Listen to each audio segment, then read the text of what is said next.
Hello everyone, कैसे हैं आप सभी। आई होप आप बहुत अच्छे होंगे। मैं अजीत सिंह और आज के इस वीडियो के अंदर हम लोग 11th क्लास इंग्लिश का हॉर्नबिल बुक से सेकंड चैप्टर पढ़ने वाले हैं, जिसका नाम है we are not afraid to die if we can all be together. इसके जो ऑथर हैं हमारे Gordon Cook and Alice East. इसके दो ऑथर हैं हमारे। इसमें जो मेन पर्सन है वो है गॉर्डन कुक, जो कि एक बिजनेसमैन होते हैं जिनकी 37 ईयर ओल्ड होती है। वो एक समुद्री यात्रा करते हैं अपनी पूरी फैमिली के साथ। उस यात्रा के दौरान उस वॉयज के टाइम पे क्या क्या प्रॉब्लम फेस करनी पड़ती है उसे, उन्हें, उसकी और उसकी फैमिली को। तो इसके बारे में कंप्लीट चैप्टर है आपका डेट वाइज। तो स्टार्ट करते हैं अपना चैप्टर। चलिए, तो हमारा जो चैप्टर स्टार्ट होता है in July 1976। My wife Mary, son Jonathan 6, daughter Suzanne 7। तो ये इसकी फैमिली के जो मेंबर हैं, ये खुद एक स्टार्ट करते हैं कब अपना ट्रैवल, जुलाई 1976 में। कौन कौन होता है, इनकी वाइफ होती है मैरी, इनका नाम होता है। जोनाथन इनका बेटा होता है जिनकी 6 ईयर होती है। डॉटर का नाम सुजैन होता है जो 7 ईयर की होती है। And I set sail from Plymouth. तो हमारी इनकी यात्रा कहाँ स्टार्ट होती है, प्लाईमाउथ इंग्लैंड से। ये यात्रा to duplicate the round the world voyage made 200 year earlier by Captain James Cook. जो ये यात्रा, ये वॉयज करना चाहते हैं, वो इसलिए करना चाहते हैं कि आज से 200 साल पहले जेम्स कुक नाम के एक व्यक्ति ने ऐसी ही यात्रा की थी। तो उसी को डुप्लीकेट करने के लिए ये यात्रा कर रहे हैं। Mary and I, a 37-year-old businessman, had dreamed of sailing in the wake of the famous explorer। तो ये और इसकी वाइफ, ये मैंने बताया था कि 37 ईयर ओल्ड एक बिजनेसमैन होते हैं। तो उन्होंने एक सपना देखा होता, सेलिंग मतलब यात्रा करना, समुद्र, उसके बोट के थ्रू, मतलब समुद्र के माध्यम से क्या करना, यात्रा करना, कि दुनिया के फेमस जो एक्सप्लोरर, अच्छी अच्छी जगह, वहाँ पे क्या करना है, समुद्र के माध्यम से वो बाय बोट या बाय जहाज जो भी उन्होंने ट्रैवल करना है। And for the past 16 year were had spend all our leisure time honing our seafaring skills in British water. लगभग इसके लिए उन्होंने 16 वर्षों से अपना क्या किया था, तैयारी करी थी। और अपना सारा जो लेजर टाइम था, मतलब जो भी अच्छा वक्त था और भी चीज़ों में कर सकते थे, तो इन्होंने सारा का सारा यूज़ किया होनिंग में। होनिंग मतलब कि शार्प करने में। शार्प किस चीज़ को करने में, आवर सी फेयरिंग स्किल्स, अपनी सी फेयरिंग स्किल मतलब कि समुद्र यात्रा के दौरान जो जो चीज़ें प्रिपरेशन करनी है, तो सारी स्किल्स को डेवलप करने के लिए इन्होंने अपना सारा टाइम स्पेंड कर दिया। वो भी कहाँ पर, ब्रिटिश वाटर। ये ब्रिटिश वाटर क्या है आपका, जो कि ब्रिटेन के आसपास जो नदियाँ हैं, जो समुद्र वगैरह है, उसको कहा गया ब्रिटिश वाटर। चलिए, तो यहाँ पे पूरी फैमिली का इंट्रोडक्शन है, क्यों करना चाहते थे और कहाँ से स्टार्ट किए, ये सारी बातें इस पैराग्राफ के अंदर क्लियर है। देन अब बात करते हैं बोट की। Our boat Wave Walker 23 metre 30 ton wooden hulled beauty. जिनकी बोट का नाम क्या था, वेव वॉकर नाम आ सकता है, 1 मार्क्स के अंदर आपको याद रखना पड़ेगा। जिसकी जो लंबाई थी 23 मीटर थी, उनका जो उसका जो वेट था वो 30 टन था, और काफ़ी शानदार बनाई गई थी लकड़ी की। हैड बीन प्रोफेशनली बिल्ड, और काफ़ी ज़्यादा प्रोफेशनली तरीके से इसको बनाया गया था। And we had spent month fitting it out of testing in the roughest weather we could find. कि और काफ़ी महीने इसे लगे फिट करने में, इसको सेट करने में, और साथ के साथ इसको चेक करने में, रफेस्ट वेदर में, ख़राब से ख़राब मौसम में इसको चेक किया गया कि ये प्रॉपर वर्क कर रही है या नहीं कर रही। चलिए, तो यहाँ से आगे बढ़ते हैं हम। ये था वोट के बारे में। The first leg of our plan 3 years. इनकी यात्रा का जो टाइम था उन्होंने 3 साल का रखा था, और जो डिस्टेंस था 105,000 किलोमीटर है, 105,000 किलोमीटर का था। Journey pass pleasantly as we sail down the west coast of Africa to Cape Town. तो इनकी जो फर्स्ट लेग होता है, पहला जो स्टेप होता है, पहला जो चरण होता है यात्रा का, वो स्टार्ट कहाँ से होता है, प्लाईमाउथ इंग्लैंड से अफ्रीका होते हुए ये कैप टाउन जाते हैं। तो अफ्रीका के जो साउथ में एक जगह है कैप टाउन, मैप में आप देख लेना आप लोग। तो वहाँ पर एक जगह है कैप टाउन, तो वहाँ पे इनकी पहले ट्रैवल हो जाती है और बहुत आसानी से ये ट्रैवल कर लेते हैं। There before heading east we took on 2 crewmen, American Larry, Weasel and Swiss Hubs सेगलर।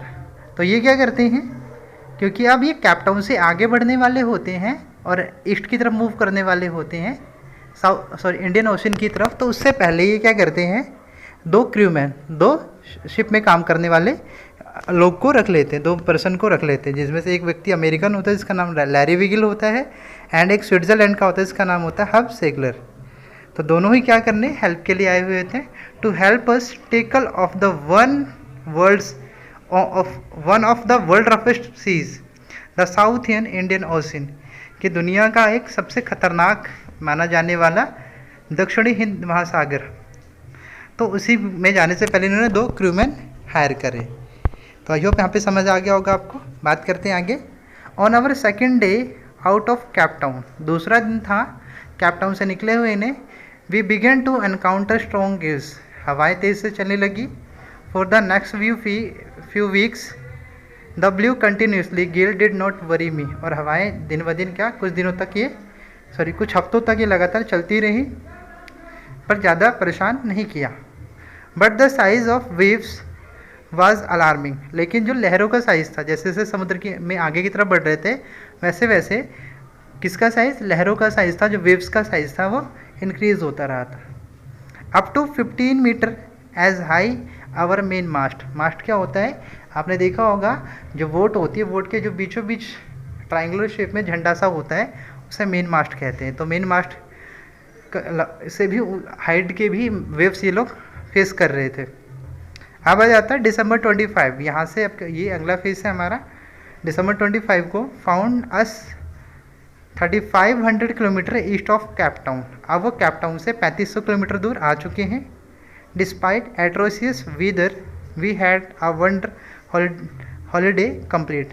हल्का फुल्का मौसम थोड़ा सा ख़राब होने के बाद भी कहीं ना कहीं अपना सेलिब्रेशन कर लेते हैं with the Christmas tree. New year day so no improvement in the weather. नए साल तक कोई भी सुधार मौसम में नहीं आता, but we reason that it had to change soon, लेकिन हमें उम्मीद थी कि जल्दी ही ठीक हो जाएगा। एंड इट डिड चेंज, और ये चेंज हुआ फॉर द वर्स। अब लेकिन चेंज तो हुआ, लेकिन ये और भी ज़्यादा खराब हो गया। चलिए, एट डाउन ऑन January 2 ना वेव्स वर जाइनेटिक्स। तो 2 जनवरी को क्या हुआ, सुबह सुबह वेव्स काफ़ी ज़्यादा बड़ी होती गई और थोड़ी सी डरावनी सी भी होने लगी। We were sailing with only a small storm jib and were still making 8 knots, कि वो अब तब से वो क्या करते हैं, सिर्फ छोटे जिप स्टॉर्म के साथ मूव कर रहे थे आगे। देन साथ के साथ उस स्पीड को उन्होंने मेंटेन कर लिया किस पे, 8 knots। 8 knots क्या थी यहाँ पे स्पीड थी, किसकी, आपके बोट की। चलिए देखिए आगे बात करें हम। As the ship rose the top of each wave we could see endless enormous sea rolling toward us. तो जैसे जैसे कोई भी लहर आती थी किसके पास में, हमारे बोट के टॉप के पास सामने की आती थी, तो वैसे वैसे जहाज भी आगे बढ़ रहा था कहीं ना कहीं, तो रोल करता हुआ कोई भी वेव्स आ रही थी, तो हमें क्या दिखाई दे रहा था, एंडलेस सी, जो ख़त्म ना होने वाला एक समुद्र हमारी तरफ बढ़ रहा है। एंड द स्क्रीमिंग मतलब डर लग रहा था। Of the wind and spray was painfully to the ears. एक तो भाई लहरें आ रही थी वो दिखाई दे रही थी, साथ के साथ हवाएं भी बहुत तेज़ चल रही थी और बहुत ही तेज़ साउंड हो रहा था, जो कि कानों में बहुत ज़्यादा पेनफुल लग रहा था। पेनफुल बोले तो हमारा कानों में चुभने वाला साउंड, जो डरा रहा था कहीं ना कहीं। To slow the boat down and drop the strong jib and lace a heavy mooring rope in a loop across the stern. Stern क्या होती है, जो सामने का हिस्सा होता है बोट का कॉर्नर वाला, तो उसको कहते हैं स्टेरन। तो उसको क्या किया, वहाँ से लेकर के जितना भी चीज़ें था, तो उनको क्या किया, स्टॉर्म जिप को हटा करके इन्होंने रोप लगा दी, लूप लगा दी, मतलब कि ताकि वो चीज़ें स्ट्रांग हो जाएं। चलिए, then we double lashed everything. उसके बाद उन्होंने हर एक चीज़ को डबल रस्सी से बांधा। Went through our life raft drill. क्या किया उन्होंने, लाइफ राफ्ट ड्रिल जो प्रिपरेशन करी थी, जो स्किल डेवलप करी थी, उनको प्रैक्टिस की उन्होंने। अटैच लाइफ लाइन्स से अटैच कर ली उन्होंने। Don oilskin and life jacket and waited. Don oilskin का मतलब होता है ऐसे कपड़े जो कि डूबने नहीं देते, साथ के साथ लाइफ जैकेट्स भी उन्होंने वियर करे, और अब इंतज़ार करने लगे किस चीज़ का, कि अब आगे क्या होगा। The first indication of impending disaster came at about 6 PM with an ominous silence. तो पहला इंडिकेशन कब मिला इन्हें? शाम को 6 बजे, वो भी एक कहते हैं ना तूफान से पहले की शांति। तो ओमिनस साइलेंस का मतलब क्या है? एक शांति भरे मंजर के साथ में ये चीज़ स्टार्ट हो जाती है। द विंड ड्रॉप्ड, हवाएं रुक गई, and the sky immediately grew dark, लेकिन क्या हुआ? आसमान में बादल छाने लगे। The came a growing roar, गड़गड़ाहट सुनाई देने लगी बादलों की, and an enormous cloud toward aft of the ship, और बिल्कुल पास में आकर के एक बड़ा सा बादल किसके पास आ गया? हमारे शिप के पास। विद हॉरर, हॉरर मतलब बहुत डरावना सा था। I realise that it was not a cloud but a wave like no other I had never seen, कि भाई ये कोई क्लाउड वलाउड नहीं था, ये एक्चुअली ये क्या था? एक बहुत बड़ी वेव थी, बहुत बड़ी लहर थी, जो कि ऑथर ने हमारे अभी इससे पहले कभी देखी ही नहीं थी। It appeared perfectly vertical at almost twice the height of the other waves with the frightful breaking crest. क्या था ये वर्टिकली मतलब बिल्कुल सीधी खड़ी जो वेव थी, और जितनी भी वेव अभी तक उसने देखी सबसे बड़ी, उनसे भी ये डबल वेव थी। और फाइनली ये फ्राइटफुली ब्रेकिंग क्रेस्ट, और ये आके उस पर गिर पड़ती है। किस पर? बोट पर। The roar increase to the thunder as the stream move up the face of wave, कि वेव के टकराने से एक बड़ा सा झटका लगता है, भूकंप सा लगता है। कहाँ पर? स्टेरन पर झटका लगने के बाद स्टेरन मूव हो जाता है। स्टेरन मतलब अगला हिस्सा था वो मूव हो गया, और कहीं ना कहीं इसमें क्या हो गया? वो डेक में आकर, डेक क्या था? सरफेस है हमारा, उसका बोट का ऊपरी हिस्सा जो सरफेस होता है, तो आके टकरा गया। For a moment I thought we might ride over it, थोड़ी देर की लगा कि हम क्या है इसके साथ बह जाएंगे। बट देन द ट्रेमरस एक्सप्लोजन, लेकिन एक बड़ा सा धमाका हुआ। शुक द डेक, पूरे के पूरे डेक को उसने हिला दिया। A torrent of green and white water broke over the ship, और क्या हो गया? एक पूरे के पूरे वोट के अंदर वाइट और जो ग्रीन कलर का वाटर था वो पूरे शिप का पूरे डेक पर फैल गया। My head smashed into the wheel and I was aware flying overboard the sinking below the waves. तो क्या हुआ कि इसी वजह से जो ऑथर था, ऑथर का सर टकराया कहाँ पर जा कर के? व्हील। व्हील क्या होता है? स्टेयरिंग से जा कर के। And I was aware flying overboard the sinking below the waves, और इसी कारण वो वेव्स के नीचे चला गया, मतलब कि वो बोर्ड से बाहर गिर जाता है ऑथर। देन क्या हुआ?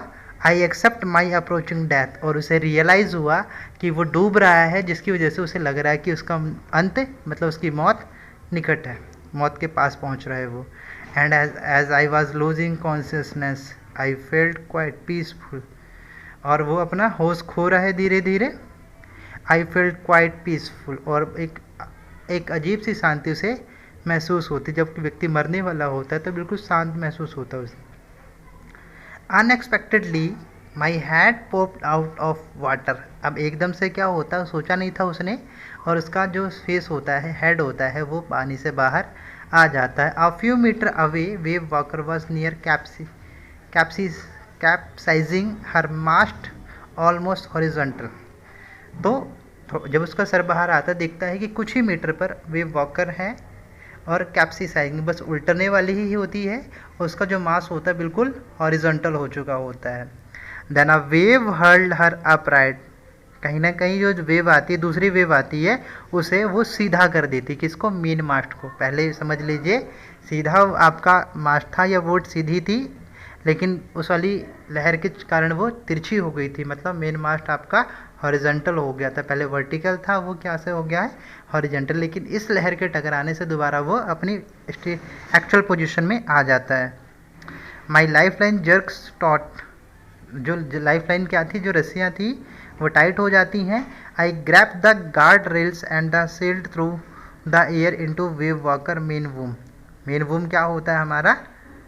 कि जो मेन जिसमें मास्ट बांधा जाता है तो उसका जो बेस होता है, जहाँ ट्रायंगुलर होता है ना, आपने देखा होगा, तो एक जो वर्टिकल लकड़ी लगाई जाती है, एक हॉरिजॉन्टल, तो हॉरिजॉन्टल वाली को वूम कहते हैं। तो वूम के पास क्या होता है? ये इसकी ड्रिल वगैरह पकड़ करके वहाँ पे खड़ा हो जाता है, सॉरी वहाँ पे पकड़ लेते उस चीज़ को।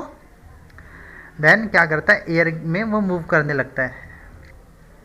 Subsequently wave toss me around the deck like a rag doll. अब इसी बीच में जो क्या होती हैं, लहरें होती हैं, वो उसे क्या कर रही थी, टॉस कर रही होती, मतलब कि इसे इधर उधर घुमा रही होती है। तो इसी चक्कर में क्या होता है, माई लेफ्ट रिप क्रैक, उसके जो लेफ्ट साइड की जो पसलियाँ होती हैं वो टूट जाती हैं। My mouth filled with blood and broken teeth, और दांत टूट जाते हैं और पूरा का पूरा मुंह खून से भर जाता है। Somehow I found the wheel, जैसे तैसे अपना होश संभालते हुए वो स्टीयरिंग ढूंढता है। Leaned up the stern from the next wave and hung on. ठीक है, क्या करता है, नेक्स्ट वेव की से बचाने के लिए स्टर्न को वो क्या करता है, स्टीयरिंग संभाल लेता है और आगे की तरफ वो बढ़ चलते हैं। चलिए, देन वाटर वाटर एवरीवेयर, हर जगह पानी पानी होता है।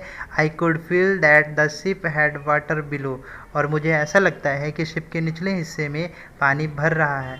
But I dare not amended to wheel to investigate, लेकिन उसकी हिम्मत नहीं हो रही थी ऑथर की कि वो स्टीयरिंग को छोड़े और देखने जाए कि कहाँ पे पानी आ रहा है। Suddenly the front hatch was thrown open and Mary appeared. तभी क्या होता है, जो डोर होता है, हैच यहाँ पे क्या है, जो मेन डोर होता है डेक से नीचे जाने का, मतलब कि नीचे की तरफ जाने के लिए रास्ता होता है, वहाँ पे जो डोर लगा तो उसे हैच कहते हैं। तो वो खुलता है और वहाँ से मैरी निकल कर के आती है। We are sinking, she screamed, वो चिल्लाती है, क्या चिल्लाती है, कि हम लोग डूब रहे हैं। The deck are smashed, we are full of water, कि डेक टूट चुका है और हम लोग क्या, बहुत ज़्यादा पानी में भर डूबे हुए हैं। Take the wheel I shouted as I scrambled for the hatch. ठीक है, जो ऑथर कहता है कि आकर के व्हील पकड़ो, मतलब स्टीयरिंग पकड़ो, जोर से चिल्लाता है और भाग पड़ता है कहाँ, किस तरफ, हैच की तरफ। Larry and Hub were pumping like madman. Larry and Hub कौन थे, वो दो क्रू मैन थे जिनको हायर किया था हमारे ऑथर ने। वो दोनों पंपिंग करे, देखो पंपिंग का मतलब क्या होता है, पानी निकालना होता है। ठीक है, पागलों की तरह वो लोग पानी निकाल रहे थे। ब्रोकन टिम्बर हंग एज क्रेजी एंगल, टिम्बर क्या होती है, जो लकड़ियाँ होती है, जो पुर्जे थे वो टेढ़े मेढ़े टूट चुके हैं, तो टेढ़े मेढ़े अटके हुए हैं कहीं भी। And whole starboard side bulged inward, जैसे कि हम नए बर्तन लाते हैं और किसी ने पटक दिया तो वो अंदर की तरफ घुस जाता है, तो कुछ ऐसा ही स्टारबोर्ड साइड में होता है। देखो स्टारबोर्ड साइड क्या होती है बता देता हूँ मैं यहाँ पर। जैसे कि अब वोट होती है, वोट में दो साइड होती है, एक राइट साइड होती है और दूसरी लेफ्ट साइड होती है। जो राइट साइड होती है स्टारबोर्ड साइड कहते हैं, वो समुद्र की तरफ होती है। जो पोर्ट साइड होती है वो पोर्ट में पार्क होती है, मतलब कि बंदरगाह में जाके किनारे पे खड़ी होती है, तो इसलिए उसे पोर्ट साइड कहते हैं। और दूसरी जो राइट साइड होती है उसे हम क्या कहते हैं, आपका स्टारबोर्ड। तो स्टारबोर्ड साइड में ये हाल था कि सारी चीज़ें टूट चुकी थी और उसके जो एंगल्स थे, जो पुर्जे थे, वो अंदर की तरफ घुस गए थे, अलग अलग एंगल में अंदर की तरफ। Clothes, crockery, charts, tin and toys sloshed about the in deep water, ये सारी चीज़ें पानी में तैर रही थी, पानी में डूब रही थी। I half swam half crawled into the children cabin, अब कहाँ जाता है वो, बच्चों के पास। बच्चे याद है, उनके बच्चों का नाम था सुजैन एंड जोनाथन। तो कुछ वो पैदल चलता है, कुछ तैरता है और फाइनली बच्चों के कैबिन पे जाता है। और देन पूछता है, आर यू ऑल राइट, क्या तुम ठीक हो। आई आस्ट, पूछता है ऑथर अपने बच्चों से। यस दे आंसर, वो उत्तर देते हैं। From upper bunk, upper bunk क्या होता है, ऊपरी जो बंक, जो सोने की जगह होती है, वहाँ से। But my head hurt a bit, but मेरे सर पर थोड़ी चोट लग गई है। सैड सू कौन है, सुजैन, उसकी बेटी। Pointing to a big bump about her eyes, तो आँख के ऊपर उसका क्या होता है, एक बम्प क्या होता है, जब चोट लग जाती है तो एक थोड़ा सूजन स्वेलिंग हो जाती है, तो उसे हम बम्प कहते हैं। I had no time to worry about bumped head, कि अब ऑथर के पास इतना टाइम नहीं था कि वो अपनी डॉटर का बम्प देखे। बम्प बोले तो जो स्वेलिंग हो रही थी उसको। After finding a hammer, screw and canvas, I struggle back on deck, तो कहाँ गया वो, क्या ढूंढा उसने, हथौड़ी ढूंढी, स्क्रू ढूंढे और कैनवस त्रिपाल ढूंढी उसने, और वापसी दौड़ करके कहाँ गया वो, डेक पर। Find the starboard side best open, वहाँ पे जहाँ पे स्टारबोर्ड साइड का हिस्सा खुला हुआ था। We were taking water with each wave that broke over us, कि जहाँ जहाँ से टूटा हुआ था वहाँ से जब जब लहर आ रही थी तब तब पानी अंदर आ रहा था। If I couldn't make some repairs we should surely sink का मतलब डूबना, कि अगर हमने जल्दी से रिपेयरिंग नहीं की तो पक्का हम लोग क्या हो जाए, डूब जाएंगे। Somehow I managed to stretch canvas and secure waterproof hatch covers across the gaping holes. तो क्या कर, जैसे तैसे ऑथर मैनेज करता है, त्रिपाल को खींच देता है और सिक्योर कर देता है, एक वाटरप्रूफ लेयर लगा देता है और हैच से कवर कर देता है अक्रॉस द गैपिंग होल। जो गैपिंग जितनी जगह होती है, जो ओपन होल होते हैं, उनको कवर करने के लिए। Some water continue to the stream below but most of was being deflected over the side. अब कहीं ना कहीं से पानी अभी भी अंदर आ रहा था, लेकिन ज़्यादातर पानी साइड से निकल करके जा रहा था, मतलब कहीं ना कहीं रिपेयरिंग उन्होंने कर ली है। More problems across when our hand pumps started to block up with the debris floating around the cabin and the electric pump short circuit। अब मुसीबत यहाँ पर ये आ गई, जो पंप थे, हैंड पंप जिनसे पानी निकाला जा रहा था, वो ब्लॉक हो गए। किसकी वजह से? उसमें जो भी डेब्रिस मतलब जो भी कंकड़ पत्थर मिट्टी वगैरह थी उससे, और साथ के साथ जो इलेक्ट्रिक पंप थे वो शॉर्ट सर्किट हो गए। The water level rose threateningly, बहुत ही भयंकर तरीके से पानी फिर बढ़ने लगा। Back on the deck, I found that our two spare hand pump had been the wrenched overboard along with the forestry sail and the jib, the dinghies and the main anchor. तो क्या क्या चीज़ देखो, इसमें क्या था कि जब आपको याद है अभी स्टार्टिंग में क्या हुआ था, बोट अब उनका पलट गया था, ऑथर नीचे गिर गया था, तो उसी के साथ साथ बहुत सारी चीज़ें नीचे गिर गई। इसमें उसके 2 स्पेयर पंप हैंड पंप थे वो चले गए, साथ के साथ कुछ फॉरेस्ट्री सेल मतलब मैंने बताया था ना, जैसे मास्ट होता है, फिर मास्ट के बाद सेल भी होती है जो झंडे उसी तरीके से होते हैं। जिप भी एक टाइप का क्या होता है, मास्ट होता है।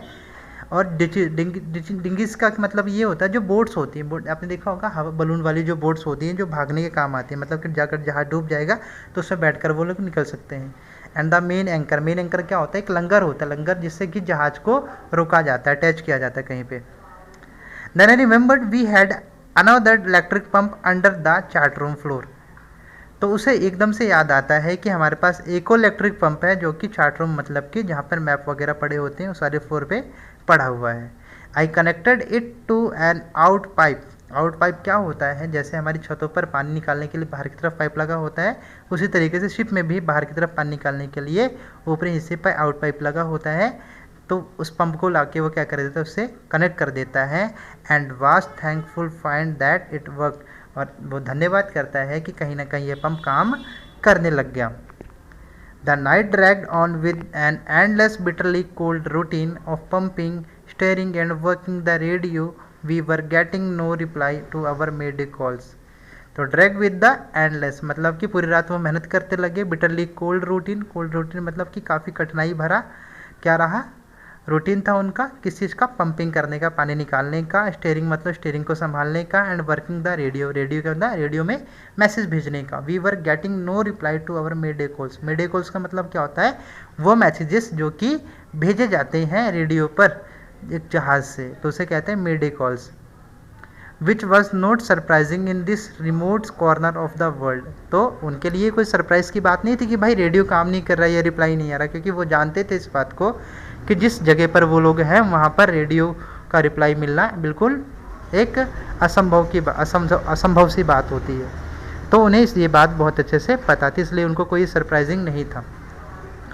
अब बात आती सुजैन थी। सूज हैड सोलन अलार्मिंगली। तो जो सू का जो माथा था जहाँ पे चोट लगी थी उस पर लगातार वो सूजन आ रही थी। She had 2 enormous black eyes.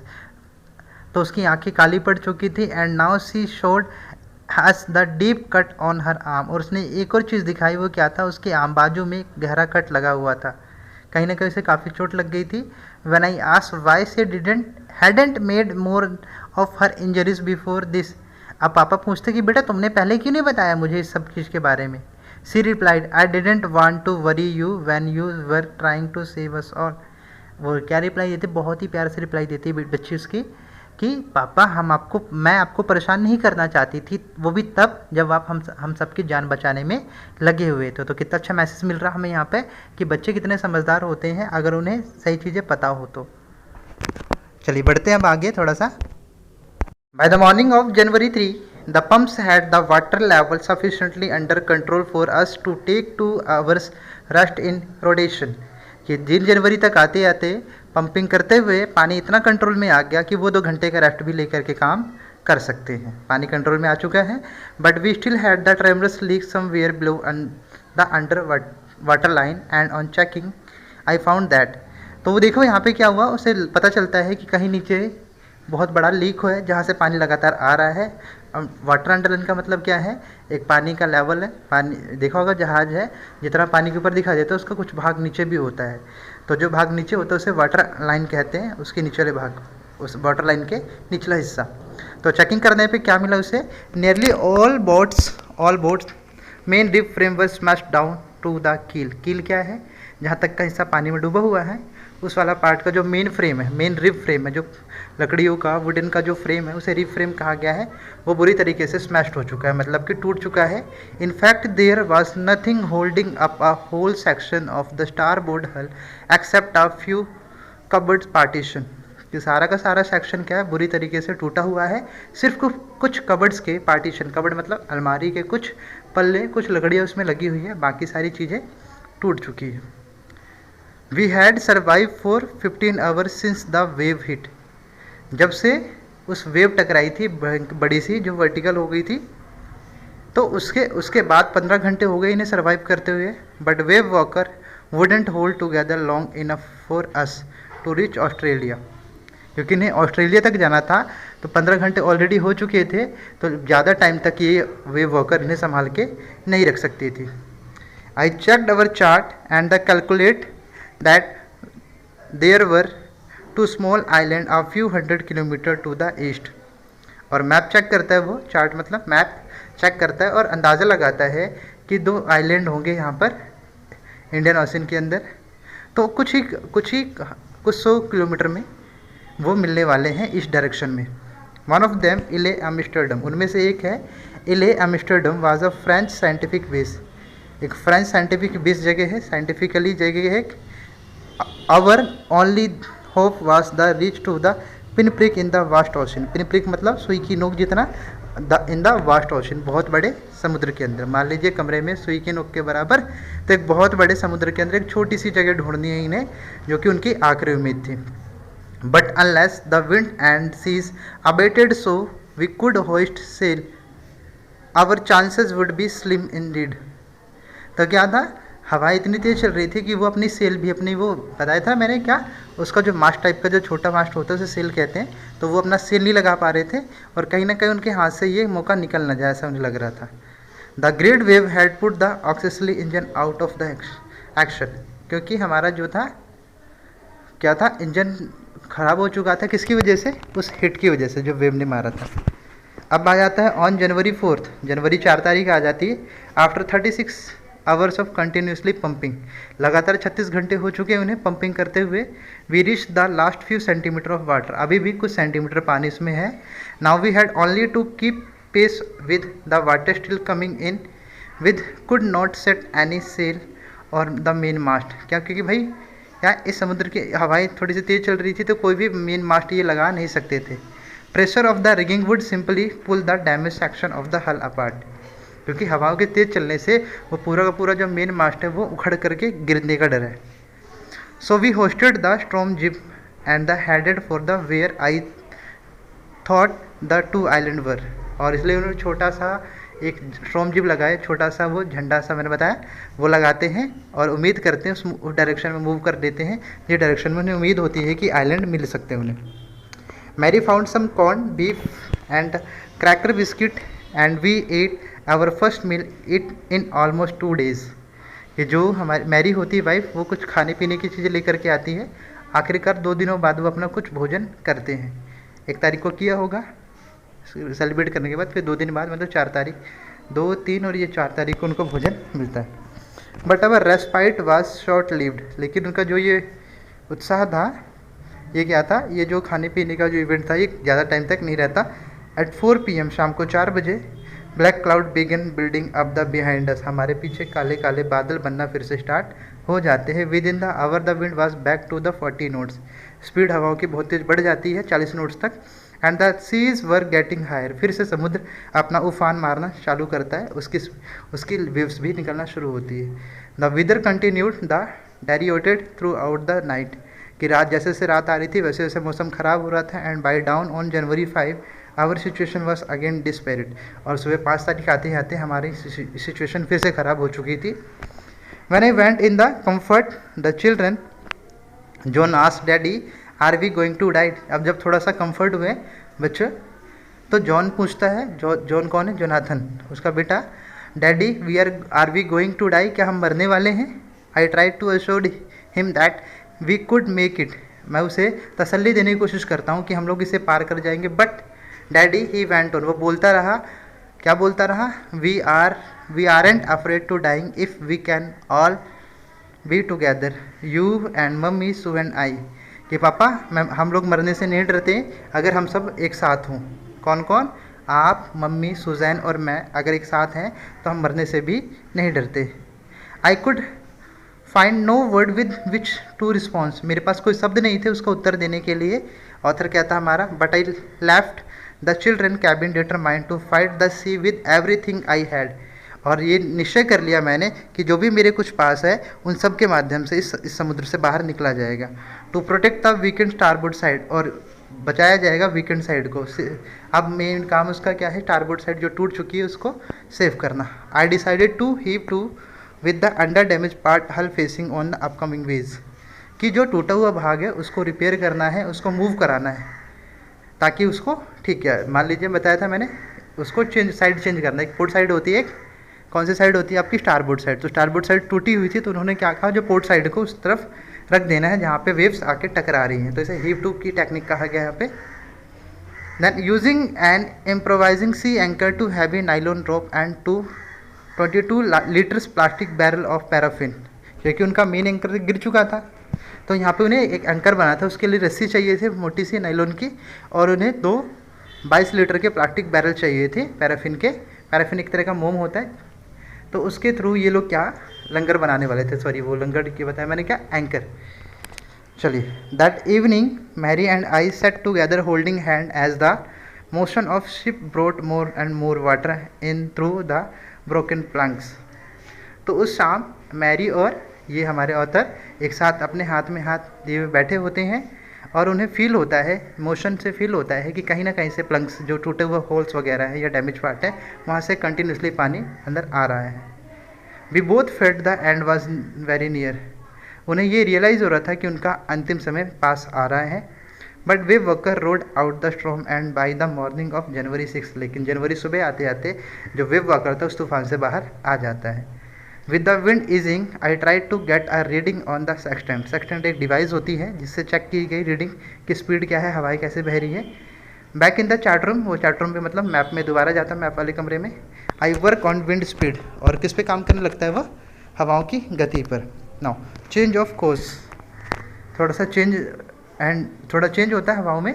Drift and current in the effort of calculating our position, कि वो कैलकुलेट करता है अपनी पोजीशन की वो लोग एक्चुअली है कहाँ। The best I could determined was that was were somewhere in 150,000 kilometre of ocean looking for a 65 kilometre wide island, क्योंकि इतने बड़े समुद्र जो कि 150,000 किलोमीटर लंबा है, इसमें सिर्फ आपको 65 किलोमीटर का एक आइलैंड ढूंढना है जिसका नाम था इले एम्स्टर्डम। तो उनकी आखिरी होप यही है कि उस जगह पर पहुँचे और अपनी जान बचाएं। While I was thinking so moving painfully, जब ये सब कुछ सोच ही रहा था ऑथर, तो उसकी बेटी आती सुजैन बहुत ही दर्द से कराते हुए, और जॉइन भी उनके साथ में आती है। The left side of her head was now very Solan and her blanket eyes narrow two slits. क्या था? उसका माथा काफ़ी ज़्यादा सूज चुका था, आंखों पर कालापन आ चुका था और बहुत आंखें छोटी हो चुकी थी। She give me a card she had made, उसने मुझे एक कार्ड दिया जो उसने खुद बनाया हुआ था। On the front she had drawn caricature of Mary and me, और उसने हमारे सामने एक कैरिक्रेचर मतलब कार्टून्स बनाए हुए थे मैरी का और मेरा, विद सम वर्ड, उसमें कुछ शब्द भी लिखे थे। क्या शब्द थे? Here are some funny people, यहाँ पे कुछ मजाकिया लोग हैं। Did they make you laugh, क्या ये तुम्हें हंसा सकते हैं? I laughed a lot as well, इतना सब कुछ उसमें लिखा हुआ था कि मजाकिया लोग हैं, क्या आपको ये हंसा सकते हैं? ये तो मुझे बहुत हंसाते हैं, ऐसा लिखा हुआ था। इन साइड वॉज अ मैसेज, इसमें बहुत ही अच्छा मैसेज था। इसका मैसेज क्या मिला उन्हें? Oh how I love you both, कि हम आपको कितना प्यार करते हैं। So this card is to say thank you and let's hope for the best, और क्या है ये कार्ड आपको थैंक यू बोलने के लिए है और हम आपके सबसे अच्छा मंगल कामना आपके लिए करते हैं, आपका बहुत बेहतर हो। Somehow we had to make it, और जैसे तैसे हम इसे पार कर लेंगे। ओके आगे, I checked and rechecked my calculation, we had lost our main compass and I was using a spare which had not been the corrected for the magnetic variation. तो क्योंकि बार बार कैलकुलेट कर रहे थे अपनी जगह को, पोजीशन को, और उन्होंने कंपास जिससे डायरेक्शन चेक करते हैं वो इन्होंने खो दिया था। तो एक स्पेयर पार्ट, एक सुई जैसा कोई पुराना पार्ट या मान लेते पुराना कंपास यूज़ किया उन्होंने ताकि अपनी डायरेक्शन वो चेक कर सकते, बट वहाँ पे भी कोई 100% श्योरिटी नहीं थी कि वो करेक्टली वेरिएशन पे काम करता है मैग्नेटिक पे या नहीं। I made a allowance for this and another estimated the influence of the westerly current which flow through this part of the ocean, Indian Ocean। तो इंडियन ओशन की इसकी खास बात होती है, यहाँ पर जो हवाएं बहती हैं उन्हें कहते हैं वेस्टर्ली करंट। तो इन हवाओं से भी एक अंदाज़ा निकाला जा सकता है कि वेस्ट डायरेक्शन कहाँ है और हमें ईस्ट में मूव करना है, तो हम कैसे मूव कर सकते हैं। चलिए, तो इससे क्या है, कंपास से और इस वेस्टर्नली करंट के थ्रू उसने एस्टिमेट किया कि हम किस डायरेक्शन में और हमें कैसे मूव करना है। अबाउट 2 PM, दोपहर को 2 बजे, I went on deck and ask Larry to steer a course of 185 degree. कि दोपहर को 2 बजे मैं कहाँ पे जा रहा था, डैक पे था मैं, और मैं लैरी को क्या कहा कि लैरी आकर के स्टेयरिंग पकड़ो, जो स्टेयरिंग था उसका स्टेयरिंग व्हील था, और मैंने कहा उसको कितने में मूव करना है, आपको 185 डिग्री पर मूव करना है। If we were lucky, I told him with a conviction I did not feel. एक भरोसे के साथ मैंने उसे कहा, लेकिन कहीं ना कहीं इंटरनली मुझे ये भरोसा महसूस नहीं हो रहा था। He could expect see the island at the about 5 PM, और अगर हम लकी रहें तो शाम को 5 बजे तक हम लोग उस आइलैंड पर पहुंच जाएंगे। आइलैंड का नाम क्या है, इले एम्स्टर्डम। चलिए, then we with a heavy heart, भारी दिल से, आई वेंट बिलो, वो नीचे चला जाता होता हमारा, climbed on my bunk and amazingly dozed of, वो अपने बंक पर चला जाता है, अपने बेड पे चला जाता है। एंड और यहाँ पे एक अजीब सी बात ये होती है कि उसे नींद भी आ जाती है। When I walk it was 6 PM, जब वो उठता है तो 6 बज चुके होते हैं। एंड ग्रोइंग डार्क, अंधेरा हो चुका होता है। I knew we must have missed the island, और उसे ऐसा लगता है कि हमने ज़रूर क्या कर दिया होगा, वो आइलैंड खो दिया होगा। And with the sail we had left we couldn't hope to beat back in to the westerly winds, क्योंकि हवाएं बह रही थी तो हवाओं की उल्टी डायरेक्शन में वापस जाना मुश्किल होगा, क्योंकि उसे लगा कि हम लोग आगे आ चुके हैं, ऐसा फील कर रहा है उधर। और आई थिंक उसने कहा था कि 5 बजे हम पहुंच जाएंगे, लेकिन 6 बज चुके हैं, तो उसे लगा कि आइलैंड पीछे छूट चुका है और हमें पीछे जाना थोड़ा सा मुश्किल है, क्योंकि हवाएं वेस्टर्ली डायरेक्शन में मूव कर रही है, तो वापस पीछे जाना थोड़ा सा मुश्किल है। At the moment tousled head appeared my bunk, can I have a hug, Jonathan and Sue was right behind him. तो एक टसल्ड हेड मतलब बिखरे बालों वाला कोई व्यक्ति आता है, सर आता है उसके सामने, उसके बंक में, बंक मतलब वो जगह जहाँ पे सोया हुआ था, और वो पूछता है क्या मैं आपको गले लगा सकता हूँ। जोनाथन वो कौन था, Jonathan. Sue was right behind him, और सू उसके बिल्कुल पीछे थी, जो उसकी डॉटर थी बिल्कुल बैक साइड थी जिसके, जोनाथन के। Why I getting a hug now, कि तुम मुझे अभी गले क्यों लगाना चाहती हो, मैंने पूछा। Because you are the best daddy in the whole world and the best captain, my son replied. मेरे बेटे ने उत्तर दिया कि पापा आप दुनिया के सबसे बेस्ट डैडी हो और आप दुनिया के सबसे बेस्ट पायलट मतलब कैप्टन हो, जो कि जहाज को मेंटेन कर सकता है।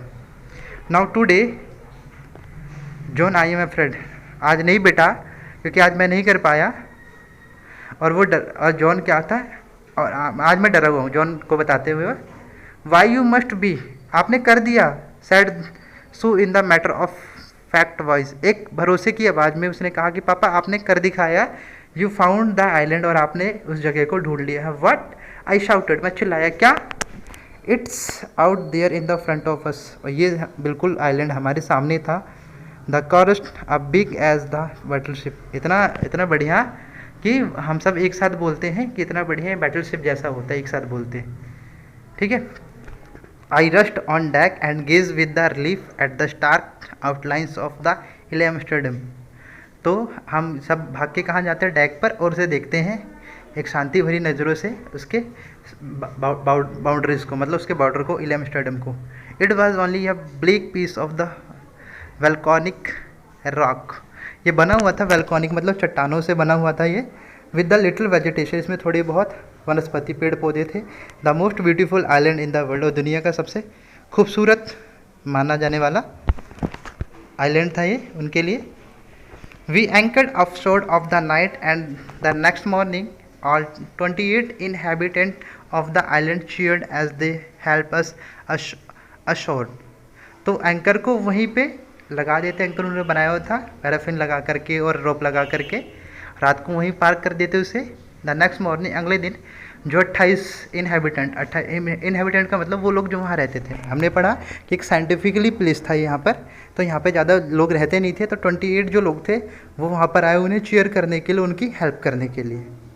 With land under my feet again, कि जब मेरा पैर ज़मीन पे पड़ रहा था, my thought were full of Larry and Herbie, कि मेरे दिमाग में किसके बारे में चल रहा था, लैरी और हर्बी के बारे में, क्योंकि cheerful and optimise under the direst stress, कि इतनी बुरे हालात में भी उनका दोनों का जो माइंड था बहुत ही ज़्यादा चीयरफुल था, बहुत ही ज़्यादा ऑप्टिमिस्टिक था, मतलब बहुत ही ज़्यादा पॉजिटिवली वो रिएक्ट कर रहे थे। एंड साथ के साथ एंड ऑफ मैरी, और मैरी का भी, who stayed at the wheel for all those crucial hours, और सबसे जो बुरे वक्त थे उस बुरे वक्त में उसने स्टेयरिंग को पकड़े रखा जब हम वो लोग वाटरिंग मतलब पंपिंग कर रहे थे।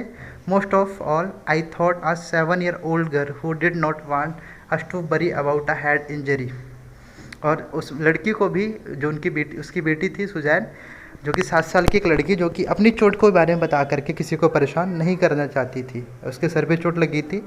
विच subsequently took 6 minor operation to remove a recurring blood clot between skin and skull, और वो जो इंजरी थी, जो चोट लगी थी उसको 6 माइनर छोटे छोटे ऑपरेशन कराने पड़े, क्योंकि बार बार स्किन और जो उसकी खोपड़ी के बीच में ब्लड क्लॉट्स मतलब खून का थक्का बार बार जम जाता था, जिसकी वजह से 6 छोटे छोटे माइनर ऑपरेशन कराने पड़े। And a 6-year-old boy who was not afraid to die, और वो 6 साल का बच्चा जो कि मरने से नहीं डरता। इन सब के बारे में ऑथर सोच रहा है, तो यहाँ से भी क्वेश्चन बनता है आपका। तो ऑल ओवर स्टोरी के अंदर आपको फेस टू फेस पढ़ना है। स्टार्टिंग के पहले पैराग्राफ के अंदर उसकी फैमिली का इंट्रोडक्शन पढ़ा था, हमने ये जाना था कि क्यों ऑथर हमारा वो ट्रैवल करना चाहता था, वो जेम्स कुक को डुप्लीकेट करना चाहता था, उसकी कॉपी करना चाहता था। इसके लिए उसने 16 साल से प्रैक्टिस करी थी। दैन उसके बाद उसकी बोट का नाम वेव वॉकर था, जो 23 मीटर लंबी थी और 30 टन की थी। उनकी जो यात्रा स्टार्ट होती है वो जुलाई 1976 में स्टार्ट होती है प्लाईमाउथ इंग्लैंड से, और पहला वो स्टेज इजीली पार कर लेते हैं, कहाँ तक, कैपटाउन तक। दैन वो मूव करते हैं किस तरफ, ईस्ट की तरफ। उससे पहले 2 व्यक्ति लेते हैं जिनका नाम लैरी एंड हब होता है, एक अमेरिका का और एक स्विट्ज़रलैंड का होता है। दैन उसके बाद वो 25 तारीख को क्रिसमस सेलिब्रेट करते हैं। दैन मौसम ख़राब होता है, जनवरी तक आते आते उम्मीद करते हैं मौसम ठीक हो जाएगा, चेंज होता लेकिन मौसम और ही ज़्यादा ख़राब हो जाता है। दैन जैसे तैसे फर्स्ट न्यू ईयर वो आगे पार करते हुए सेकंड को सबसे ज़्यादा क्रिटिकल कंडीशन होती है, क्योंकि बहुत बड़ी लहर आके टकराती है। टकराने की वजह से बहुत ही ज़्यादा नुकसान होता है, इनके बहुत सारी चीज़ें समुद्र में गिर जाती है और बहुत ही ज़्यादा चोट आ जाती है हमारे ऑथर को। दैन इसके बाद बोट का स्टारबोर्ड साइड बहुत ही ज़्यादा हिस्सा डैमेज होने के बाद ये हेल्प करना स्टार्ट करता है, रिपेयरिंग करना स्टार्ट करता है। फाइनली ये 2 तारीख बहुत ही ज़्यादा इनका ख़राब जाता है। तो इस तरीके से डेट वाइज आपको याद रखना है। तो 2 तारीख की डेट बहुत इंपॉर्टेंट है, बहुत यहाँ पे इन्हें प्रॉब्लम फेस करनी पड़ी थी, और लास्ट में आकर के फाइनली वो यहाँ पर आके बच जाते हैं इले एम्स्टर्डम आकर के। तो आई होप आपको चैप्टर बहुत अच्छे से समझ आया होगा। तो जल्दी से चैनल को सब्सक्राइब कर दीजिए, क्योंकि आने वाले वीडियोस आपको जल्दी से मिल पाए। और साथ के साथ आपको डिस्क्रिप्शन पर लिंक दिया जाता है चैप्टर के मल्टीपल चॉइस क्वेश्चन का, तो आप अटेम्प्ट करिए। आप हमें व्हाट्सअप कर सकते हैं, आप हमें शेयर कर सकते हैं, किसी भी तरीके से हमारे सारे कॉन्टैक्ट आपको हमारे ग्रुप के अबाउट में मिल जाएंगे। तो प्लीज़ आप जाइए यूट्यूब पर अपने कमेंट्स भी देना ना भूलें। Thank you.